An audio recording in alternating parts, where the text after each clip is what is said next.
Dear audience, ladies and gentlemen, welcome to today's session about treatment concepts in the posterior region to place implants. In the ever-evolving landscape of implant dentistry, the choice between immediate placement and loading and conventional techniques are always challenging. Which one is the best? We know in the anterior region that it is a reliable treatment, and we don't know if it works in the posterior region. I am one of the moderators today, together with my colleagues. My name is Gerry Raghoebar. I'm an oral and maxillofacial surgeon working in Groningen, the Netherlands, in the University Medical Center of Groningen. And I hope that I can give you some take-home messages. And if you go home on Monday morning, you can start to do it. Thank you, Gerry, for the introduction and welcoming the audience in this very early morning. My name is Benedikt Spies. I'm from Freiburg, Germany. I'm a prosthodontist and I'm the chair of the Department of Prosthetic Dentistry. Now it's my real honor and pleasure to announce our first speaker of the session. His name is Gerry Finelle. He's from France. He got his dental degree from the University of Paris. He was a full-time resident at the Harvard Dental School visiting an advanced implantology program. And there he still serves as a visiting assistant professor. Moreover, he's a visiting assistant professor at the Université de Liège in the UPERIO. He's an active member of the committee of the ITI, and for almost 10 years now, he has his own private practice in Paris, focusing on aesthetic dentistry and implant dentistry. And besides our second speaker, who will focus on loading, he will focus on immediate placement or conventional placement of implants in the posterior. Really happy to have you here, Gerry. The stage is yours. You're welcome.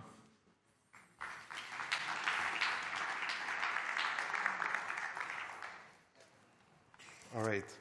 Hi, everybody. Thank you very much, Benedikt, for the kind introduction.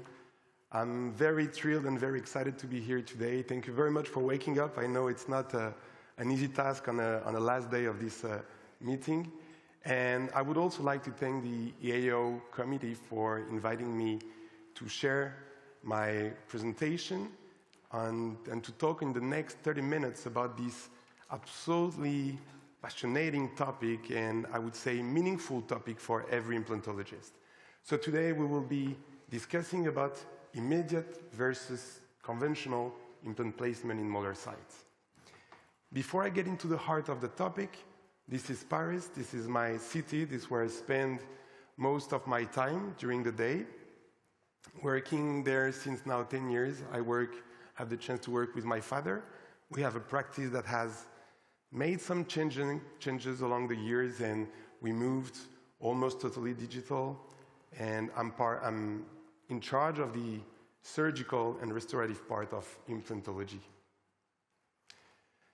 So I like to start with this slide because this is mostly what we like to see. This is what we like to learn. This is what we like to teach. This is what we like to perform when we come into practice.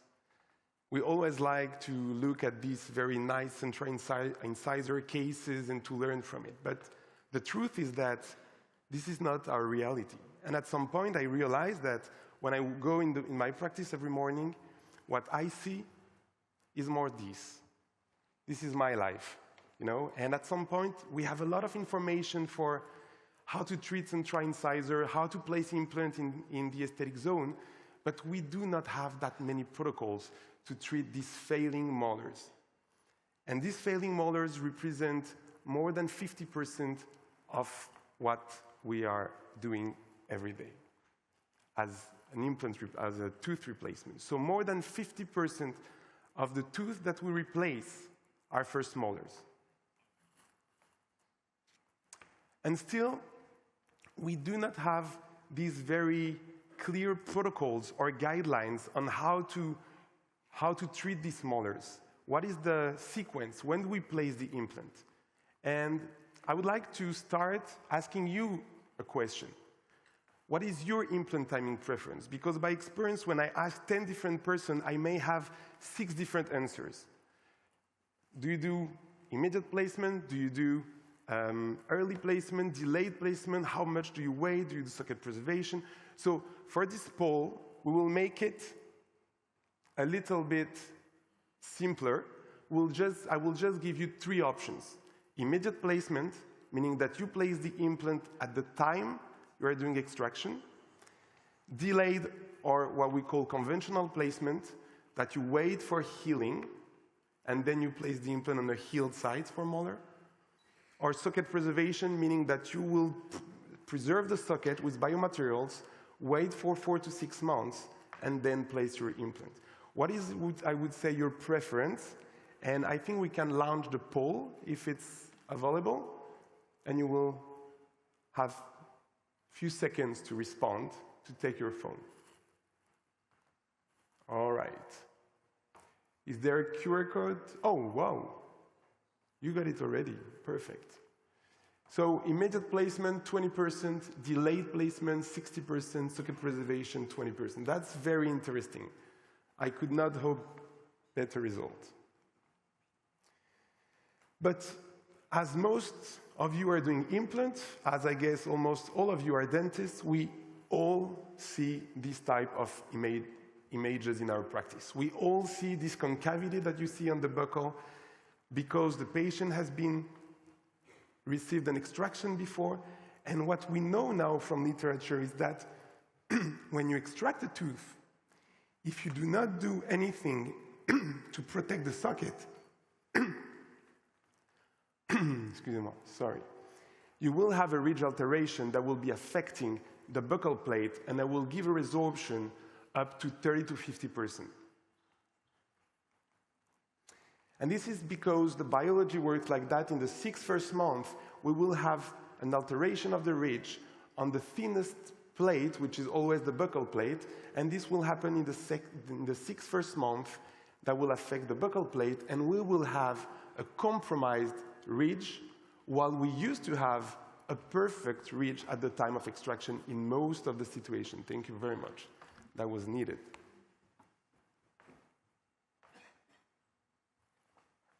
And most often, the compromise that we're talking about when we have this resorption or when we do this extraction is a quantitative compromise, meaning that we have less tissue. We have a ridge resorption. But sometimes also we may have not only a quantitative compromise, but we may have a qualitative compromise. As you can see here, where we have lack of keratinized tissue, we have scar tissue on top of the resorption of the ridge. And most importantly, I would say that there are some cases where we come after an extraction, it's extremely easy. The ridge is very wide, we can place the implant without any problem, but there are also some situations where we have a very severe resorption that will lead us to bone regeneration, tissue regeneration, connective tissue graft, and so on and so on. So I would say that the most annoying for me is the unpredictability of that resorption. In any case, if you go for a conventional approach or a delayed approach, we will have 2 surgeries, the extraction and the implant placement. The overall treatment length, including the crown, will last at least 6 to 7 months. We will end up having a tissue or bone compromise of the contour related to an unpredictable resorption that may lead us to do some GBR procedures. So one option that has been proposed in the past and that has been quite heavily documented, I would say, is the socket preservation. But to be honest, the socket preservation in my practice, where I try to also optimize patient experience, patient perception, patient benefits, is not, I would say, clinically a good option for me. Because, first of all, I will block the site for 6 months. I have to wait 6 months before everything is remineralized. And second, I will have very difficulties and challenge to close this soft tissue. And if I close the soft tissue, I may end up in a more compromised situation for the tissue while I'm trying to protect the bone. So socket preservation is actually 2 surgeries. Treatment length is more than 9 months. Invasive GBR closure technique, post-op recovery, and we keep the bone, we protect the bone much better than if we don't do anything, that's for sure, but we may also have some compromise with the tissue because we will pull heavily this tissue to close. So what about immediate implant placement in molar sites? We have quite heavy data in the aesthetic zone, but it is also interesting to look at what we have in the posterior. And in the posterior now, in the last years, in the last, I would say, 5 to 10 years, we started to see much more data, much more information. It has been a very, I would say, attractive solution for dentists and also for patients. We have more evidence.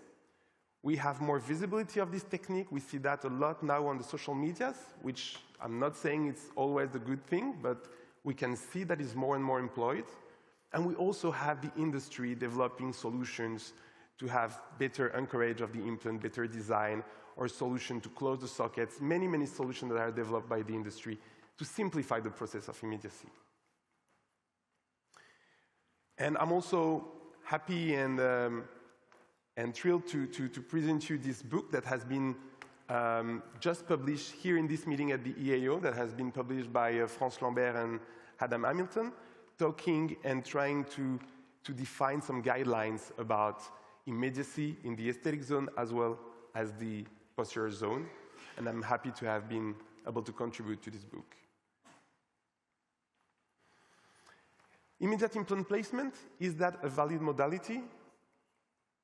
If we look at literature now, we have some data showing us that we have 99% survival rate after 2 to 5 years on this systematic review based on more than 1,000 of implants. Meaning that this is not significantly different from what we see on healed sites. So the question we should ask is, okay, but maybe there was like a case selection and they maybe excluded all the cases where we have infection, and as we know, when we are in molar sites, very often we have an infection that is related to this extraction. Now we look at the infected sites and we drop a little bit, but it's still non-significantly different. We have 97.8, so almost 98% survival rate. So immediate placement seems to be the perfect solution. We have the similar survival rates, only 1 surgery. The treatment length is not 6 months or 9 months, it's 3 months to 3 to 4 months. We can probably do it flapless, and it's supposed to be reducing the post-op recovery and the pain and morbidity. So why everybody here, why only 20% of you guys is doing immediate placement? It seems so attractive, so interesting. And the reason for that, I think, is dual. We have anatomical challenges there. And these anatomical challenges there may create challenges to get primary stability first and primary closure.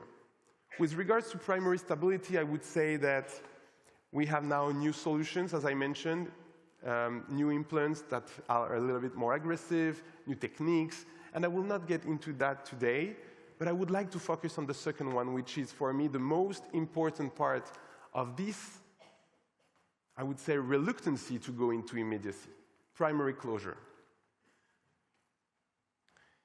If we look on social media, we see this type of cases, and you see here, on the left-hand side, we have a perfect keratinized tissue. Everything is perfect. They made an immediate placement, and of course, they try to close, which is kind of a challenge, I would say, in terms of post-op per-op manipulation, surgical manipulation.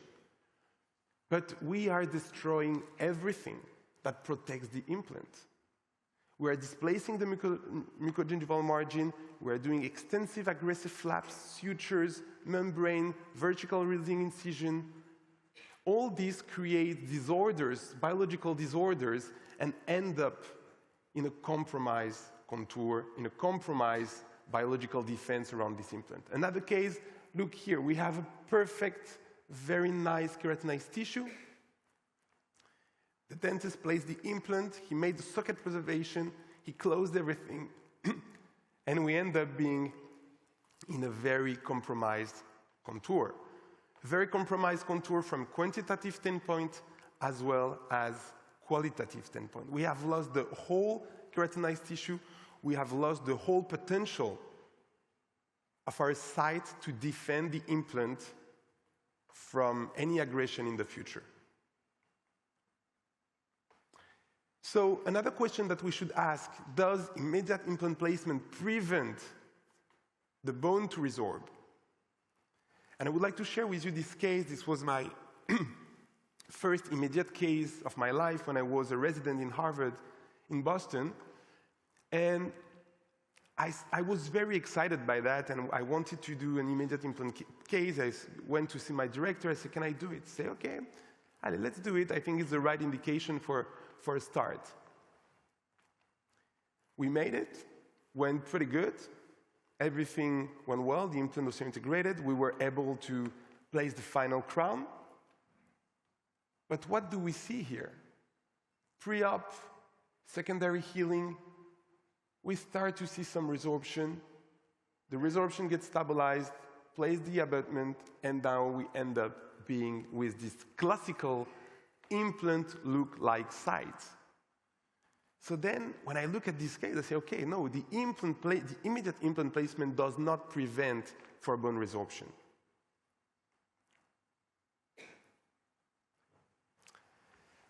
However, here we have two molars. One where we see this implant look-like site with the concavity, we have some food packing, we have thin gingiva, and here we have a nice contour. Interestingly enough, these two molars are in the same patient. It's a contralateral tooth that had the exact same treatment, meaning the implant. How come with the same patient, with the same biology, with the same treatment, we have such a different outcome? What is the reason for that? And now, I would like to show you this image that I think is very thoughtful. I think it's very interesting to understand. Did we do immediate here? At first sight, I would say, yeah, maybe you did immediate on the second molar to preserve the tissue, but not on the first molar. But actually, we did an immediate placement at the exact same time, during the exact same surgery, for both of them. The only difference is that on number 6, we just placed a healing abutment, and on number 7, we made another closure, and we made another technique. And this technique is a technique that we have described and published, and we have called SSA for sealing socket abutment. And the idea here is to create and design an anatomical and customized healing abutment, deliver at time of immediate implant surgery to seal the post-extraction alveolar socket, and is mainly indicated for molars. The idea behind is to preserve versus than to repair. It's always better, easier, simpler, and more predictable to start with this situation than to start with this situation. It's probably easier for the surgery, but it's also easier for the next 10 years. Because here we know that we have the right natural contour, and the idea behind is to be able to maintain this contour by creating a rigid and passive prosthetic closure that we call the SSA, instead of having a mobile and tense closure with sutures and flap closure. You can see here these two cases. Both of them has been done with immediate, but in one case, we placed an SSA, and in another case, we did a regular abutment. And very often I hear, well, we don't care to have a very nice aesthetic contour in the posterior area. And I would say, I agree, but it is not about aesthetics, it's about tissue thickness. Because by preserving, by freezing this position of the soft tissue, you are able to maintain the contour, and by being able to maintain the contour, you are able to create thickness of the soft tissue. And you can see here, this is a beautiful drawing by François Vigouroux. We can see here the idea behind that we need to have a regeneration space, as you can see here. Sorry, I come back on the slide.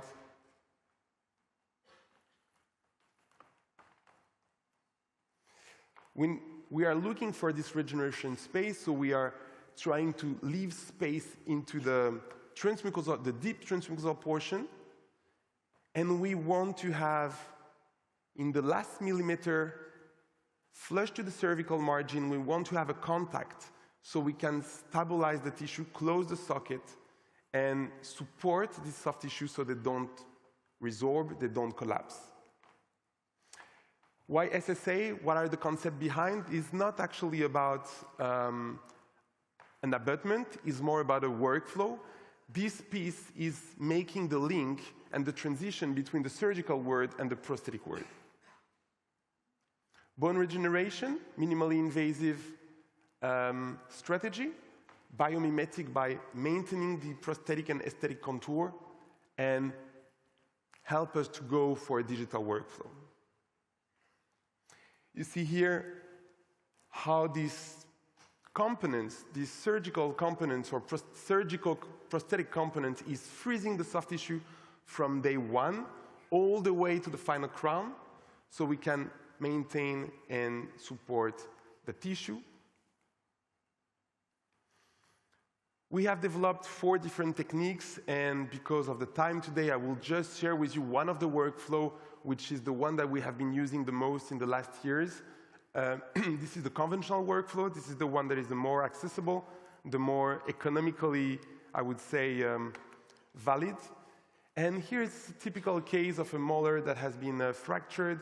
We always do root separation. I think we always we're always underrating the importance of the atraumatic extraction or minimally invasive extraction. So micro-traumatized sockets, we have a nice maintenance of the buccal contour, intraseptal drilling, implant placement, and now we will fill with the biomaterial, and now the SSA will protect the site and will help us to maintain the contour of the soft tissue and the contour of the bone. So to make this SSA, we like to do this technique that we call the spider web technique, where we just placed a framework of composite, so it's very easy and the composite doesn't flow down into the socket. And at the time of insertion, you see here the SSA is not fully inserted, but you can already see that it's going to support the soft tissue into the buccal area. That's a micro-invasive closure, no flap, no suture, no incision, no membrane. And the day of the surgery, it seems that the site has already healed for weeks. If the SSA is properly done and the extraction is properly done, you can even not notice that you have just done the extraction and the implant. After 3 months, second appointment, we take the digital impression, and after we remove the healing abutment, we have a nice contoured emergence profile on which we will be able to design the crown and to place the crown that will be a copy and paste of the emergence profile of the SSA. Full monolithic zirconia crown. And now, finalization, of course, is always screw retained, and we are able to finalize the case. So you see here, I would say, the concept behind is passive closure, thickness of the soft tissue, and support of the soft tissue. So now, of course, we have started this now almost 10 years ago, so we have the time to collect data, and we are looking, since a few years now, we are looking into our results and trying to understand even more how this works, how this behaves. So we have documented more than 300 cases now since 2014. Now we have 9 years follow-up, 15 publications. And I would like to share with you, of course, our team, our research team, and I need to give a lot of credit to the team from Liège and also to Ignacio that has been helping us a lot for the research.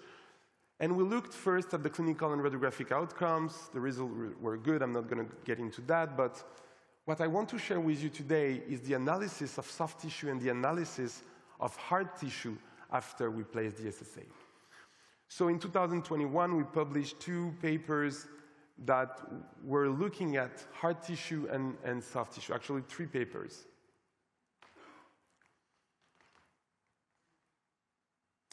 And before I will share with you this result, I want to share with you this very, very, very first case of SSA, the case when I had the idea and I said, okay, what is going to look like? You know, I had some idea, of course, intuition, but at this time was completely experimental.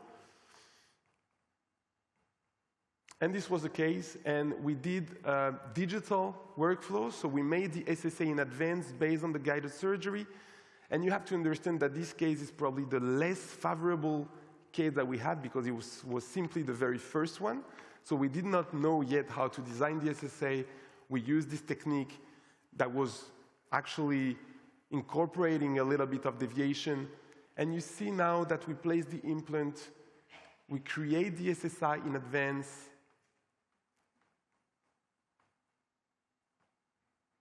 And now at day 0, we see that we don't have a perfect fit. It's good enough, and we were already amazed by the result for the first time, but it's not the perfect fit. But still, we look now at the case after 3.5 years. We have kind of a nice contour. It seems that we have lost a little bit. However, if you look at the bone seems to be extremely stable.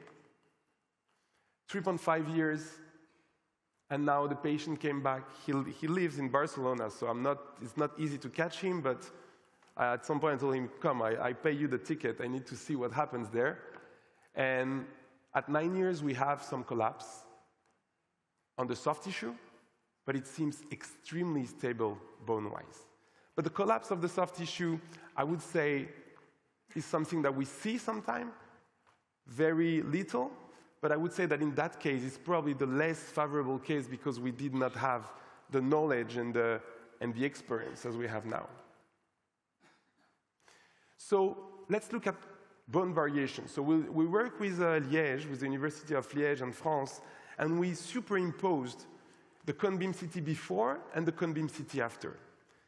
And to make a long story short, what we saw here, we looked, of course, at horizontal and vertical change. And if I share with you this slide about horizontal changes, it's because it was really interesting, surprising, positively, I would say, to see that we had, at the implant neck, 1.5% resorption. At 2 millimeters, 1.75%. Just to remind, when we look at the study from Araujo, if we do a socket preservation, we have something around, I would say, 10 to 25% resorption. Here is more than 10 times less. If we don't place any biomaterial, we may have 30 to 50% resorption. So we have here less than 2% resorption.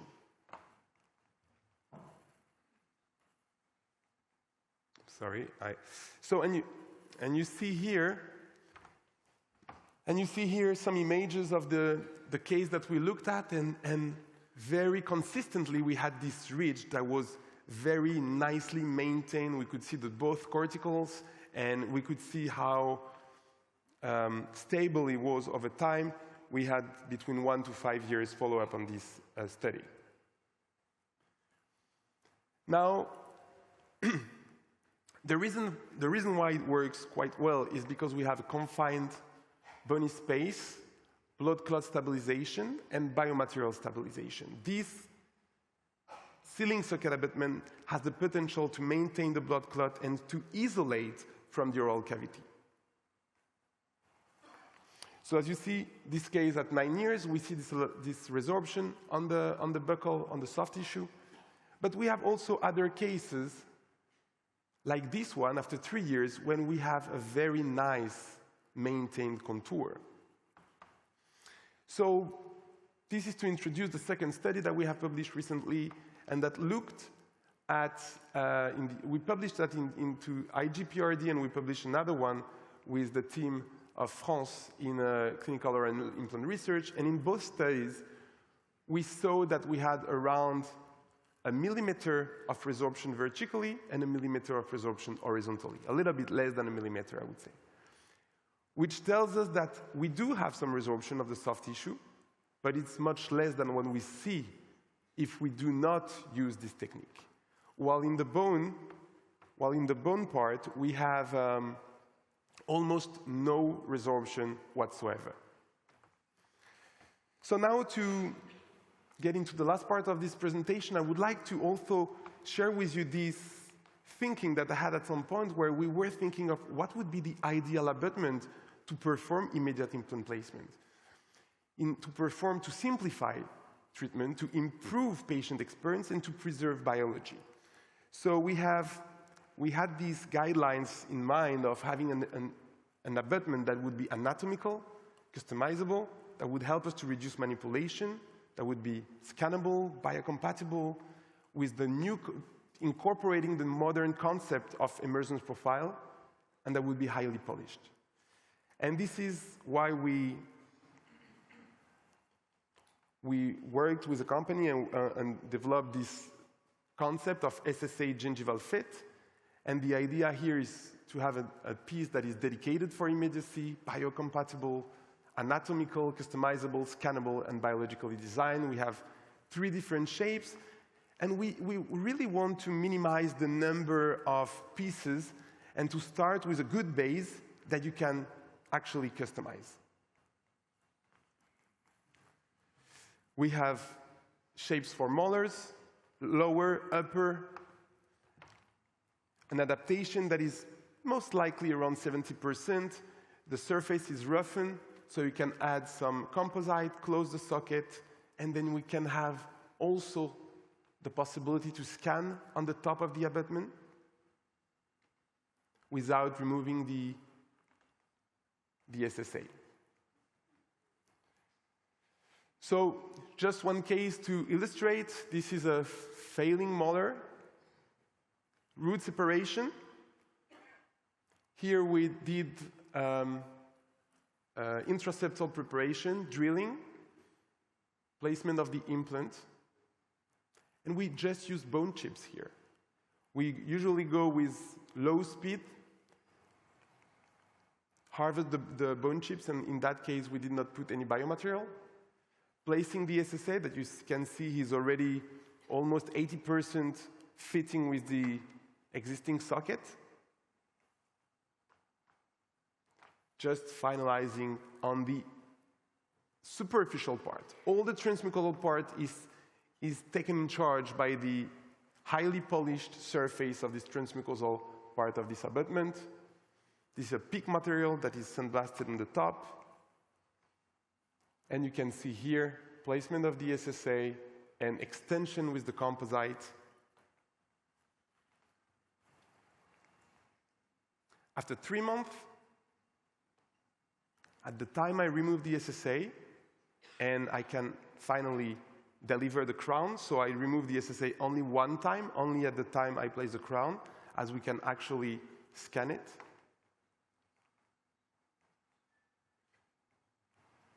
Placement of the final crown. And you can see here something very interesting relating to bone regeneration.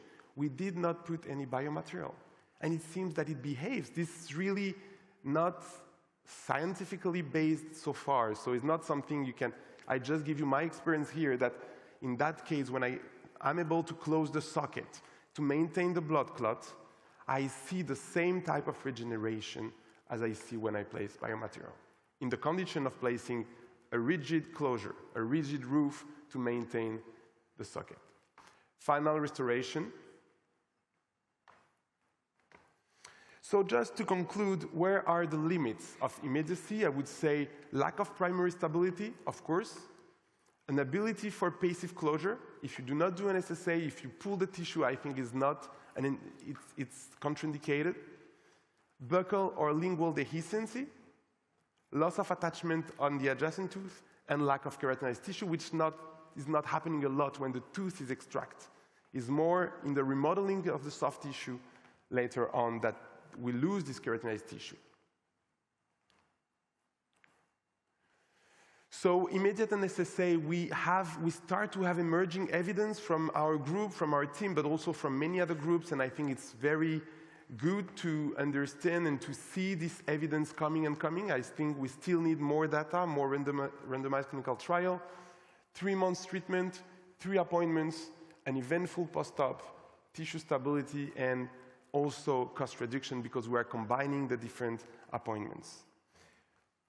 Be careful, don't go into immediacy if you don't do a proper case selection, if you don't assess your experience, because it's also very related to the experience. There are some cases that are extremely easy, other cases that are extremely challenging. Always a digital planning, and extraction is key. I'm happy to share with you this, if you want to learn more and deep a little bit more into immediacy, we would be happy with France Number and myself to host you in Paris. We have some training courses about immediacy there. So I would really like to thank you very much for your kind attention. Thank you very much.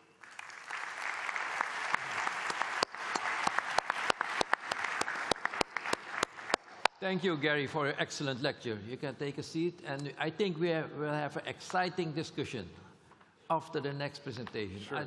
It's for me a real honor to introduce Professor Dr. Stefan Vandeweghe.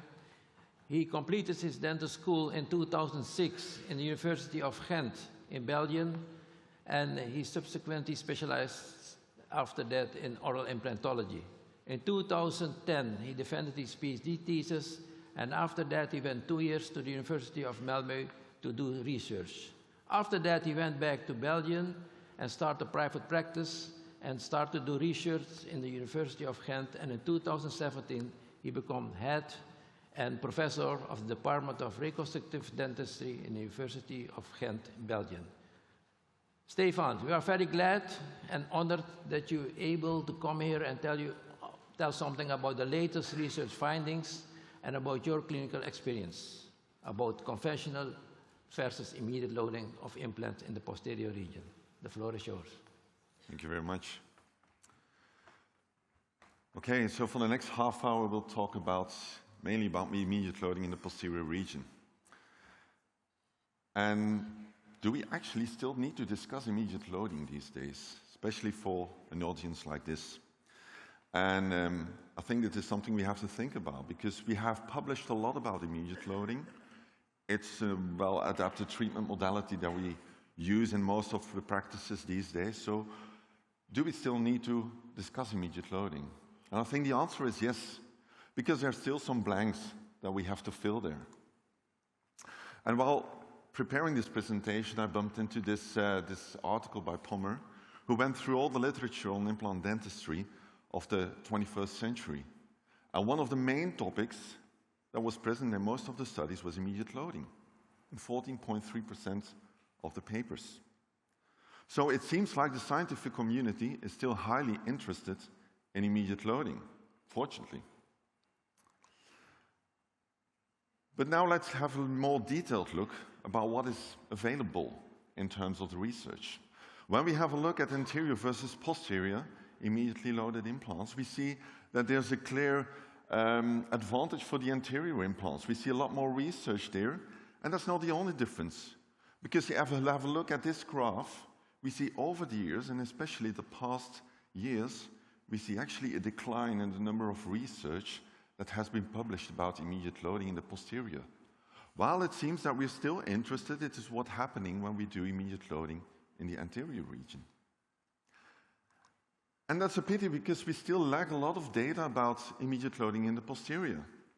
In this study by Zoe, they went through all the different placement and loading protocols, and they had a look at what quality of papers are available today in the literature. And they divided this in publications that were just clinically documented, some concepts that were clinically very well documented, and also, of course, we have the real publications that are scientifically and clinically validated. So those are the real concepts that we are looking for. And when we look at the posterior maxilla, we see, of course, it is an area where we have low-density bone. We also have the proximity of the sinus there, sometimes complex root anatomy, which doesn't always make it easy to do, for example, immediate implant placements. And also, it's an area of more high functional loads. And if we have a look at what's available in terms of data, well, we know a lot about delayed implant placement in conjunction with immediate loading. But when it comes to immediate placement and delayed loading, we lack already a little bit of scientific data. It's clinically well documented, but not scientifically. And if we talk about immediate loading, we see that it's only clinically documented. So we really lack good studies on this topic. When we go for the mandible, the posterior mandible, again, the authors say, well, we have to look for primary stability. We might have to adapt our drilling protocol. We might go for wide implants, but they also warned us to be a little bit careful there, because the use of a wide implants, and especially the very wide implants, they may lead to bone resorption, because they get too much pressure into the socket, into the bone, and especially on the buccal wall. And we will come back later to that in the presentation, but when it comes to the amount of research that we have available, we see again delayed placement in conjunction with delayed loading, scientifically well documented. But when we talk about delayed placement and immediate loading, it's only clinically well documented, and immediate placement in conjunction with delayed loading, we only have some clinical documentation. So we can clearly see that there are definitely some gaps in the research that we have today. And now let's have a look at some of the consensus statements on immediate loading. What do we know these days of immediate loading? Well, when it concerns the single implant, we know in the anterior and the premolar regions, we have a good clinical outcome. We have good survival rates, we have stable marginal bone levels, but that's the only thing that is of value in the anterior, because the anterior is mainly also about aesthetics. And there the research was still not conclusive. So also there the statement was that in aesthetically demanding sites, we should approach this with caution, and it should only be taken care of by experienced clinicians. In the mandibular molar region, immediate and early loading of single implants was a predictable procedure, and it can be generally recommended. However, we still need to decide to which extent this is of a true benefit for the patients. When it considers the maxillary molar region, the author said that we have a low amount of data, and still there, they should advise to go for a very conventional placement and loading protocol. Now, when we go for more extended sites, we see in the posterior region that when it's placed in heel side, immediate loading, it's a predictable approach again. But of course, we can question the clinical, the real benefit for the patient. Which patient is craving for a new tooth if he is already missing this tooth maybe for months, for years? There's no hurry in this approach. When it goes for anterior implants, of course, also there we lack data again. We don't know that much, so there is insufficient evidence to really support the claim that for larger sites that we need to do immediate loading. And the authors came also up with some criteria. Of course, primary stability, but also we have to see, do we have sufficient bone? Do we need a bone augmentation? What is the implant design that we're going to use? Can we do immediate loading? What are the occlusal factors? Patient habits maybe? Is this a smoker, for example? And of course, also very important, how experienced are you as a clinician? Are you able to handle some of these difficult, challenging cases? Now, let's have a more detailed look at some of these parameters. What about the implants? Now, in this study, they had a comparison between the tapered and the straight implants. And as you can see, about 50 implants were placed in each group, loaded with a provisional after 3 to 7 days. partial cases, as you can see from the radiographs. Now, in terms of the survival, there was a slight difference, 68 to 96%, although it didn't turn out to be significant. However, there was a significant difference in terms of the torque value, of the insertion torque. We see a slight advantage there in favor of the tapered implants. Not really a difference in terms of bone loss, but the conclusion was there, of course, that we have reliable outcomes when it comes to immediate loading in partially edentulous posterior cases, and there was a favor in terms of the mechanical stability of the tapered implants. Similar in this study, also compared straight and tapered implants, and they measured the stability based on ISQ values and torque values. And the first thing you already noticed from this graph is that there was already a relation with the diameter. So the bigger the diameter of the implant is going to be, we see already that it has an effect on the initial insertion torque when we place the implants. But that wasn't the only thing. They also had a look at the ISQ and the insertion torque values compared depending on the shape of the implants. And very interesting, besides the fact that we see that the tapered implants have a higher insertion torque, high ISQ value, we also see the wider range for the cylindrical implants. How is this possible? And then we have to think clinically again. What happens with the tapered implants? If you try to put it a little bit deeper, we have more compression. We will increase the stability of the implants. But that is not going to happen with a straight implant. With a straight implant, there's very little you can do by the time you place your implant. You can turn it in, but at a point it's not going to increase that much anymore in terms of insertion torque value. So the stability will be there very much depending on the surrounding bone and also on your drilling protocol, something you can't change anymore the moment you put your implant in. And that explains also why we see this wider range, because we can't really adapt during the time of our implant placement. Now, what is the effect going to be of immediately loaded implants on the surrounding bone? Let's have a look at the effect of the different diameters, different lengths, and what's happening when you put a lateral load to it. Now, what we see from the studies, the highest stress was observed around the implants with a small diameter. So in group A, we have a 3.3 by 10 millimeter implant, which demonstrated the high stress in the surrounding bone. Now, the lowest stress was observed around the large implant, the 4.8 by 10, and also the long implant, the 4.1 by 14. So it seems by increasing the diameter and or the length of the implants, we can better distribute the forces that are loaded onto the implant in the surrounding bone. And this was especially the fact with an oblique load.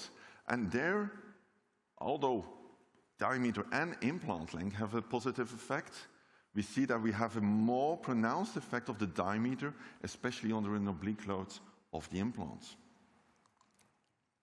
So does this mean that we have to search now for wide implants and try maybe to go as wide as possible?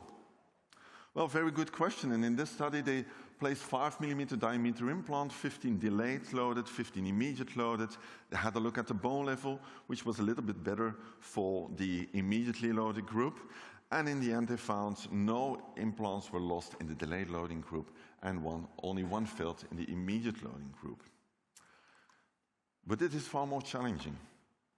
These are max implants. Yeah? They are made by Southern Implants.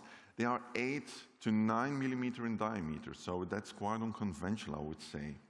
And in this study, these implants were placed in molar extraction socket, heel side, loaded within 48 hours, and then later on, a ceramic crown was placed. Now, in the delay placement group, they saw they had 83.3% success. Unfortunately, in the immediate placement group, we saw a lower success rate of 66%. Now, the authors, they attributed it a little bit to the fact that they saw very high compressive stress. And of course, we have to keep in mind, these implants were placed in the posterior mandible. These are sites where we also have a lot of cortical bone. So the moment we start going for a wide implant, and especially if we select an implant that might be a little bit too wide for the case, we start also engaging the buccal bone wall.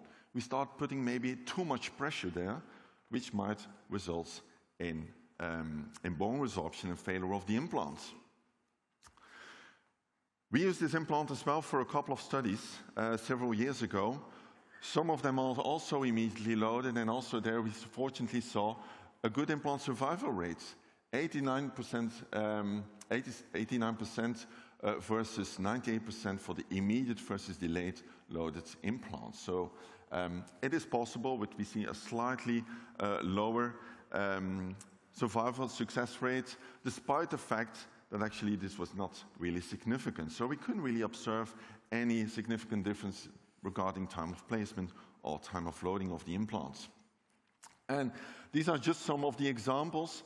These implants are now 10 years in function. They were immediately placed, also immediately loaded, and this is like now the 10-year follow-up.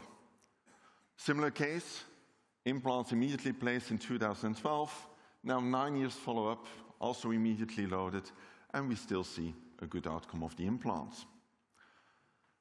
But what about short implants? My dear colleagues, we're working in the posterior region. We have limitations in terms of the bone quantity, and especially the bone height. In the mandible, we have the nerve, in the maxilla, we have the sinus that is present there. And sometimes it limits the length of the implant that we can place. Now, this is a meta-analysis that was done, a very extensive meta-analysis, which included 2,461 implants, short implants. And they saw that there was actually not really an increased failure risk for these short implants under immediate loading. When they compared conventional and immediate loading, the odds ratio was 1.22 only. So it was not significant. So the authors also concluded that there's actually no evidence to support sometimes our clinical feeling that a short implant would be more at risk of failure when we do immediate loading compared to a conventional size implant. In this study, they also evaluate the outcome of short implants, 6.5 millimeter. And again, from a clinical point of view, let's imagine you can only place 6.5 in the posterior area. What would be a wise option to do? You could say, we will splint it. We will splint it to another implant, preferably a longer implant that may help to load, to bear the loads. That may help to resist the load that is put on my prosthesis. And that's also what they evaluated here, and they compared the splinting of a short implant with another short implant or with a long implant.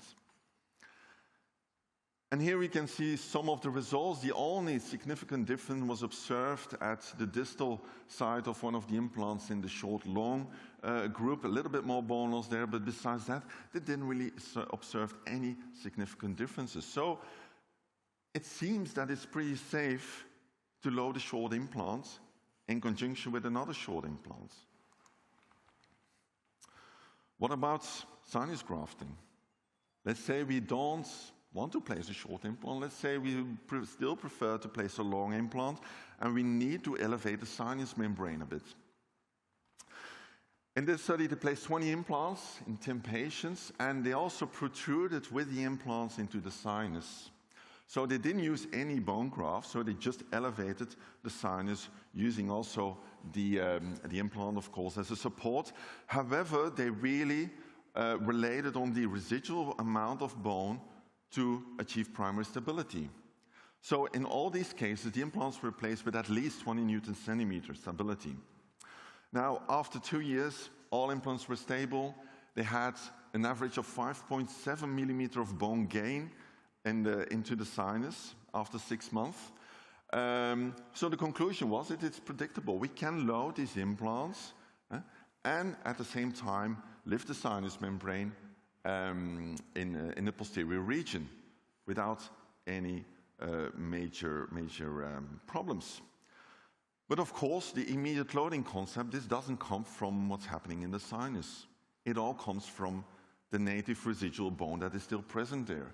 And you can also see here the more residual bone we have available, the higher our insertion torque is going to be, and the more stability we can still achieve with our implants. Several years ago, we did also a study where we placed mini implants. We placed mini screws in the posterior region. We splintered them with some anterior conventional implants with a provisional immediate loading. Now, at the sites of the mini implants, we did a sinus graft, and we wanted to look what is the effect now of the graft in conjunction with immediate loading. Now, in total, we had 53 biopsies, and the bone area decreased from coronal to apical from 2 to 4 months. Now, this was not really observed in terms of the bone contact. There we only saw that the middle part showed significant bone contact after 2 months. So, in conclusion, we had to say that the improvement of osseointegration over time due to materialization of the graft was very poor.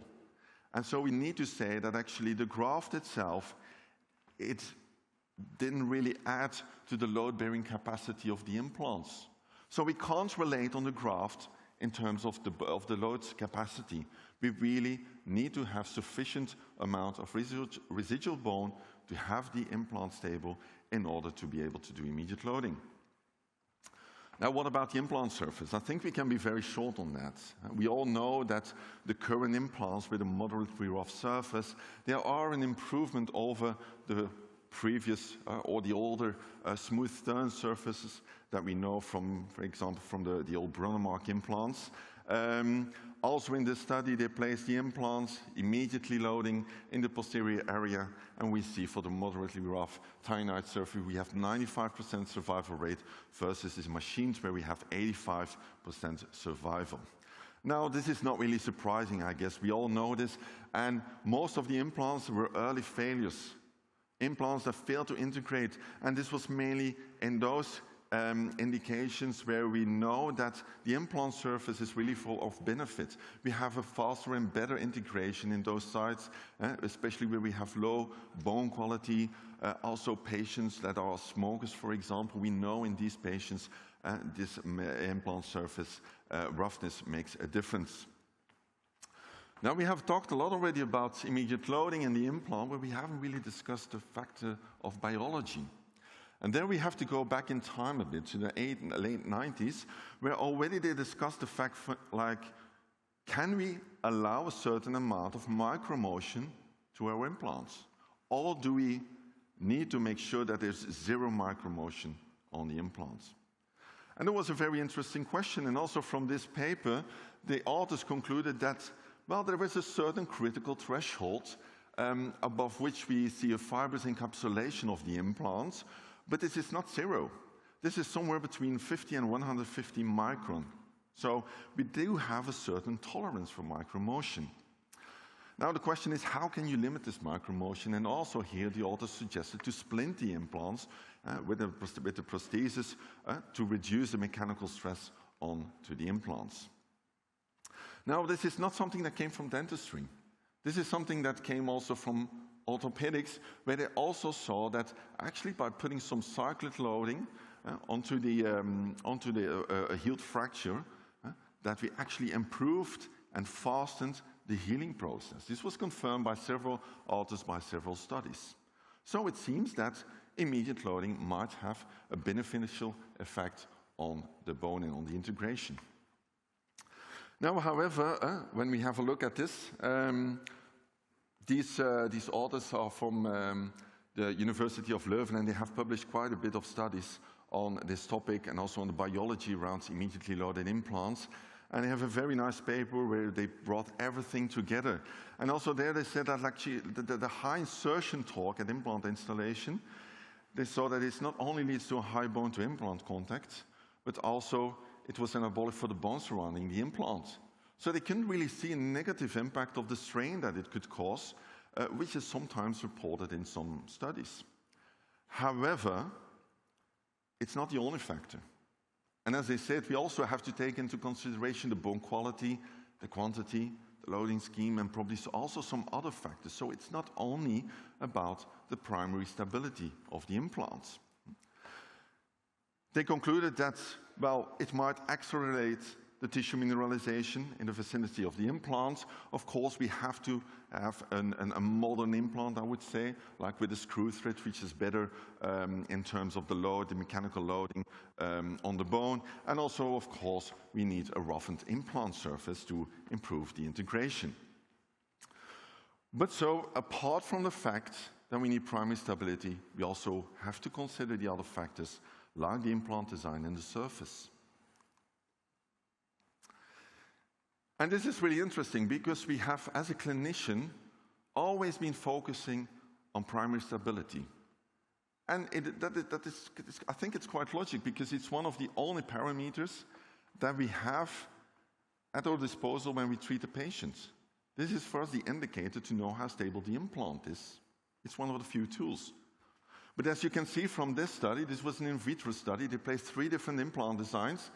And as you can see, the non-fluted implant, it generated, at the time that they put the implant in, it generated the highest torque, so the highest primary stability. However, when we have a look at the horizontal displacement under lateral load, we see it's also this implant that demonstrates the highest displacement. And this sounds a little bit contradictory. Not only the most displacement, we see also the highest micromotion at these implants. So we can't really say that because you have a high primary stability that we won't be at risk for micromotion displacement. So it's not about having always the highest insertion torque. It doesn't tell you everything. We also need to have a look at the implant design. What type of implant are we placing in our patient? That is also very important to take into consideration. Now let's also have a look at the clinical part. This was also a meta-analysis, and from this meta-analysis we saw where they compared immediate versus conventional loading of single implants in the posterior mandible. We saw no significant difference in terms of implant survival, bone loss, or complications. Now also these authors, they discussed the fact that we should limit the micro-movement of the implant, and therefore they suggested that we might have better results when we do non-functional loading compared to functional immediate loading. However, also here, in order to limit these micro-movement, they suggested to look at implants with a certain geometric shape and surface that optimize the osseointegration process, especially in soft bone. From the study, they made also some considerations, and first of all, again, we have to consider where we place the implants. It's in the posterior. Sometimes we have a lack of bone quantity and also poor bone quality.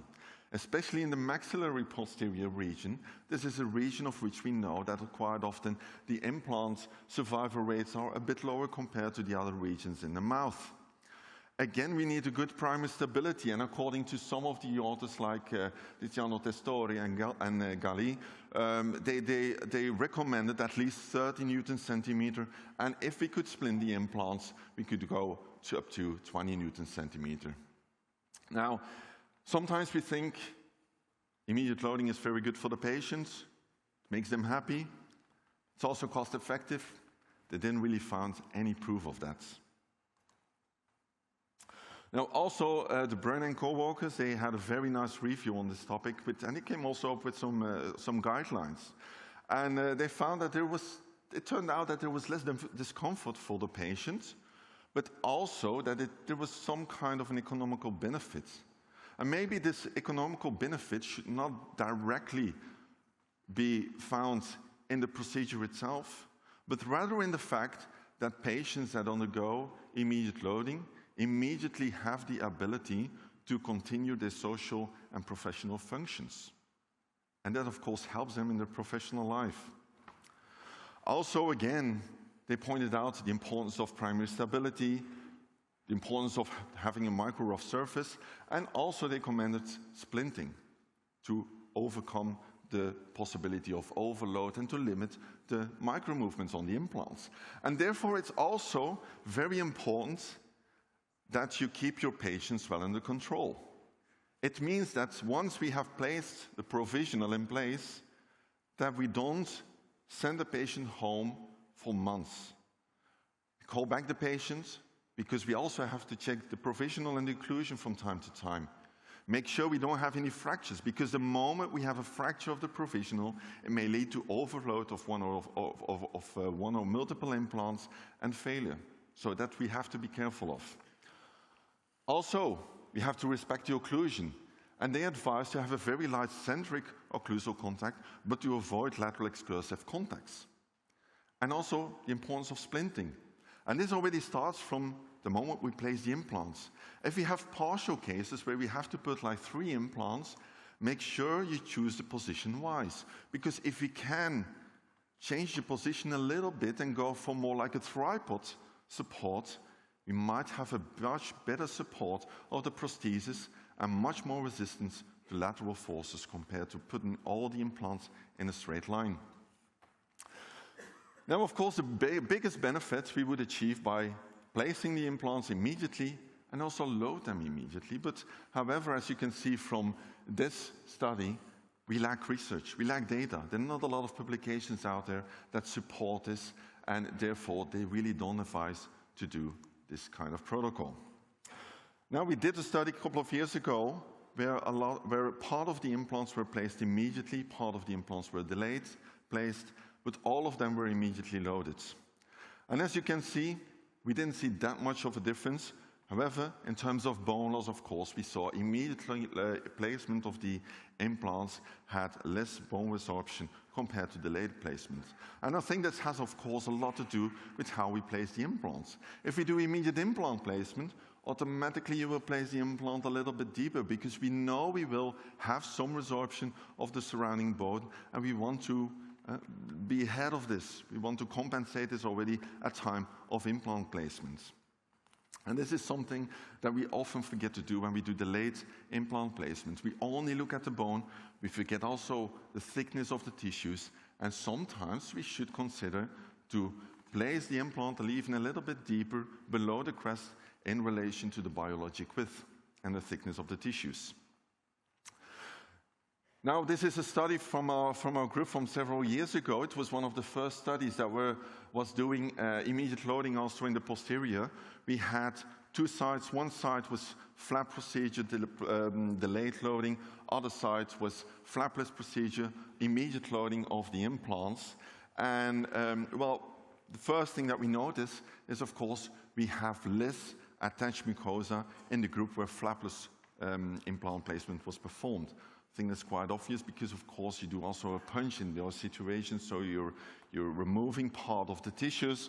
But also quite interesting to see, when we asked the opinion of the patient, the ones that had immediate loading on the side, for that side, they decided that the speech, the function, the aesthetic, the self-confidence, and the overall appreciation was better than the side where no immediate loading was performed. But this was really due to the fact that they had this prosthesis straight away.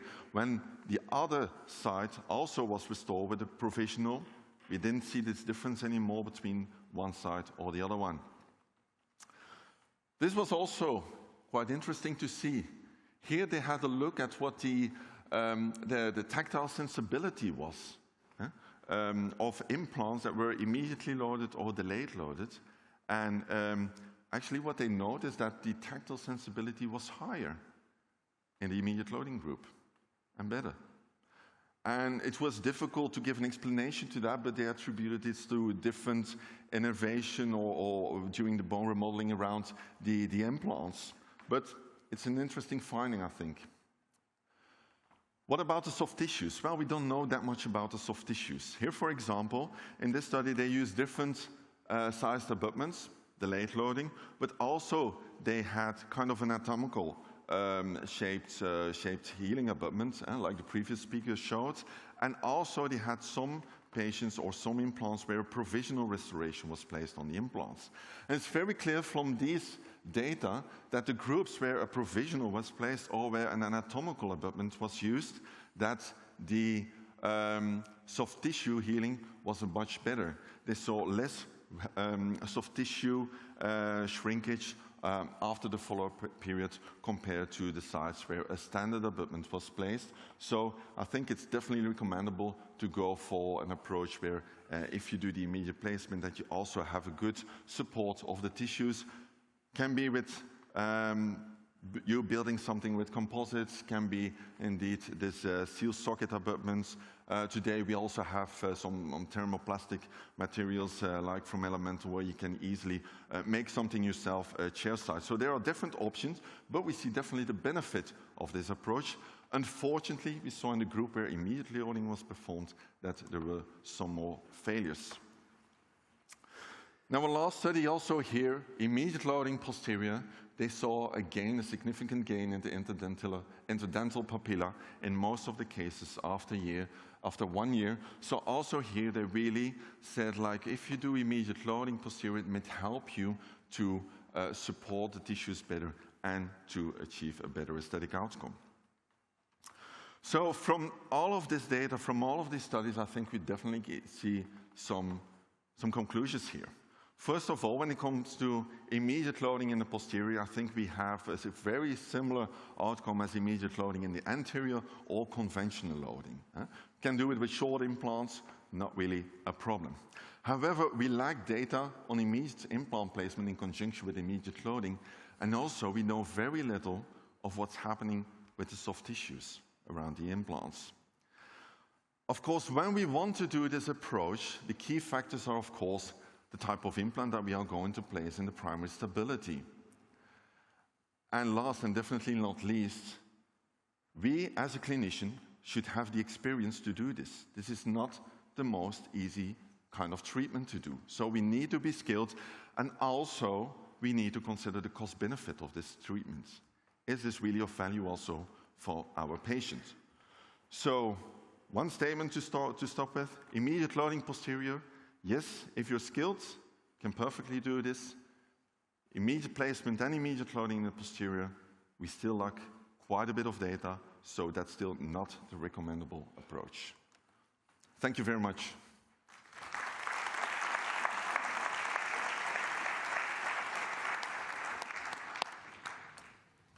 Yes, Stefan, come and join us. Yeah. Thank you. Thank you a lot for your lecture. I think we had 2 really great lectures. Stefan, on your side, focusing on every aspect, on the evidence, on the available literature, great summary. And Gerry, on your side, we had likewise your literature and the firework of clinical photography, of great case documentation. And if I got you right, we have 10 minutes for discussion now. One of your major drivers for the both of you is saving time, right? And in your case, another one is saving tissues and tissue integrity.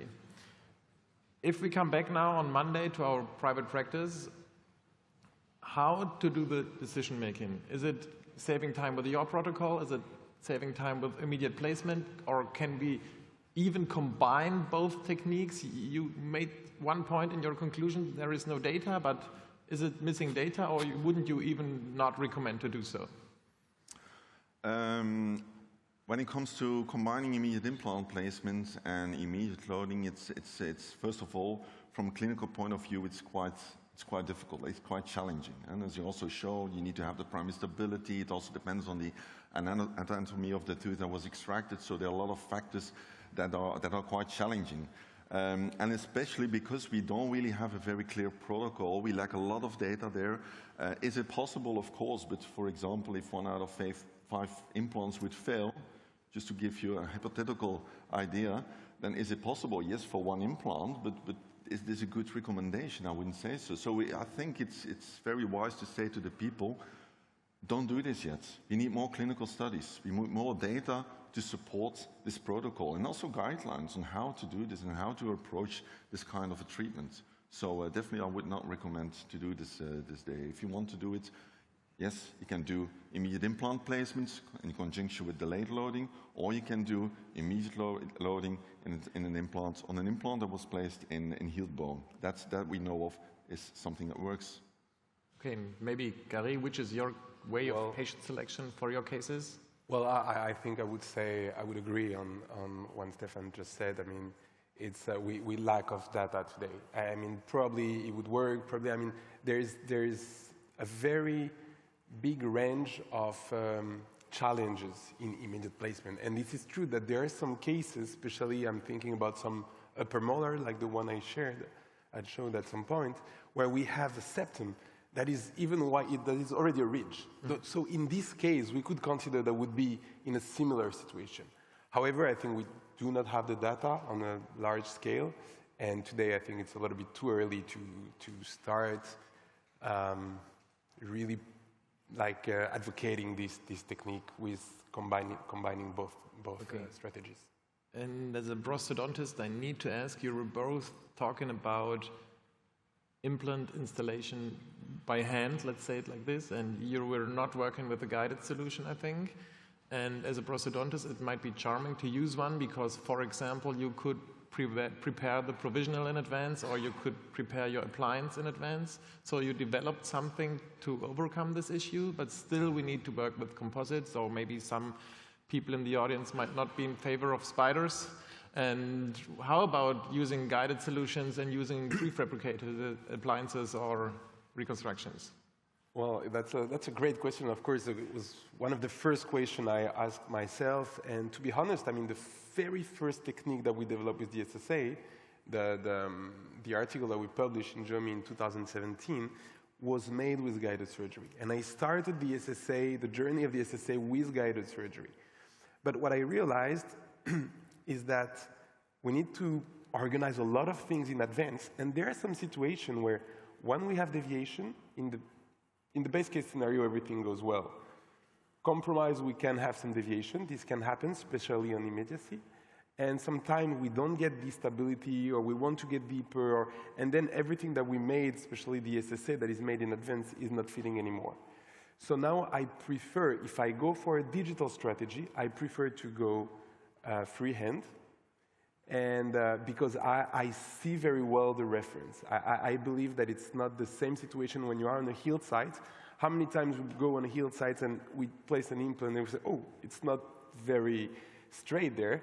But it doesn't happen that much to me in immediate, because in immediate I'm guided by the anatomical septum. And then if I want to go digitally, I would rather have a piece that is made by printing or milling, but is really fitting on the exact same position of the implant. Okay. That's my preference. But I mean, the guided surgery workflow works also very well, I'm sure, and I know many people work with it. So, same in your case? Yeah, I think it's really in my opinion, it really also it really depends on the indication. If it's like a single tooth, if it's like a partial case, like 2 implants that are placed in function for 3-unit bridge. And also a little bit on the preference of the clinician, I would say, because I think it's immediate guided surgery. It's a great tool for implant planning, and especially in bigger cases like full arches, and especially when you want to pre-make your temporary device. It's impossible to do it without guided surgery, because you have too much deviation if you do this free-handed. The question, do you always need to do this in advance? And then it comes also to the prosthetic protocol that you use. Do you want to have it pre-made, or are you going to fabricate something yourself chairside? I like to, when it's only a single tooth, I easily can do it myself. I use a polycarbonate shell, just fixate it to the cylinder. Takes me 20 minutes to finish it. Partial cases, I just take an impression, I'll take a scan, send it to the lab, and same day, or in worst case, day after, it's ready. I don't have any problems placing it. So it's also what you prefer in terms of the prosthetic protocol, I would say. Okay. A question. I remove a failing molar, and the anatomical situation is perfect. You have enough bone, enough soft tissue. Do you think the type of implant that you inserted is important? A straight one, a conical one, a wide implant, or a regular implant, I think is very important if they want to start on Monday morning with this procedure. Well, for me, I have a tendency to reduce a little bit the diameter from what I was doing before, because I believe that the more, if the implant is mechanically strong enough, which is the case now with, let's say, a 4.0, 4.1, 4.2 implant, I do believe that I prefer to have less titanium and more biology and more space for the tissue, soft tissue or bone. So this is the first reason. The second reason also is that sometimes we have a septum that is, if you want to go for immediacy, right? You have a septum sometimes that is a bit compromised. The septum is thin, especially lower molar. the wider the implant you place, the more bone you remove, and the less bone-to-implant contact you will get. Unless you use a very, very, very, very wide implant, and in that case, you go on the buccal and lingual plate, but I think we all agree that is not the right solution. But if you want to Do you agree with that, Stefan? Yeah, I agree more or less with that. I think we have to, first of all, we have to look at the indication and how the morphology of the site is and of the tooth is. And there's a very nice paper by Dennis Tarnow in Jomi from several years back that shows like the different situation that might occur after tooth extraction. And indeed, if we have a nice septum, we should always at first pace try to put the implant in the septum. And it doesn't make sense to go for a very wide implant because it's not going to help us. It's only going to destroy the bone. So we have to go for a standard diameter implant. But of course, especially like in the mandible molar region, sometimes when the roots are close together and you extract, you end up with one big hole. You have no stability or no bone, whatsoever to place an implant in a stable way. And then we have to look, if we want to do at that point immediate implant placement, we have to go for a wider implant that engages preferably mesial-distally, because I don't want my implant to touch the buccal wall, because that's tricky for resorption. So that makes it even more complicated. Thank you. Okay, I think we should use the last 3 minutes for some questions from the audience. We have a rather wide range of questions, more than 20, and I need to summarize them a little bit. Yeah. Most of the questions are addressing you, Gerry. I think maybe because your technique is a bit disruptive. And for example, one question was, do you remove the graft particles that are sitting superficially in the soft tissues in the sulcus under the SSA? And another one was asking for using a membrane in those cases. Well, that's disruptive, but that's not that disruptive because this is basically a transposition of what we are doing in the aesthetic zone, you know, when we place an immediate crown. So this is the idea. So I would respond exactly as I would respond if I was talking about the aesthetic zone where we place how it has been described. No, I'm not placing, I'm just using this PMMA abutment to close the socket and to maintain the stabilization of the blood clot. So I'm not using any no membranes, and if you see graft particles within your emergence profile, you're not removing them, right? If I see the particles, I take it out. Okay. But to be honest, most of the time take it out. Sometimes have not. Sometimes it's embedded in the soft tissue. So if I see it's a little bit deep, I leave it. And have not seen, along the 10 last years, I have not seen any type of complication related to that in the posterior as well as in the interior. So I'm not so sure if there are research about it. To be honest, it's kind of an intuitive move that I make here, but I have not seen any problem so far. A question for you, Stefan. Mm-hmm. The question is, especially regarding the last presentation, what do you think about cantilever design on short implant in posterior mandible? Cantilever design, this is also something we try to avoid. We know from some studies, not particularly on immediate loading, but this is of course increasing the stress. And there are some, and it's not really on partial cases, but even from the full edentulous immediate loading cases, we know from literature that as a general rule, they advise to avoid cantilevers at the back. So I would not advise to do any cantilevers on those implants. Okay. Again, you, Gerry, do you use any local antibiotic for your composite seal? If I do, to clean it? Yes. To clean the abutment? If I got the question right, yes? Yeah, no, the abutment, I clean it in alcohol and chlorhexidine solution for 1 minute and 1 minute, and then I just place it in patient.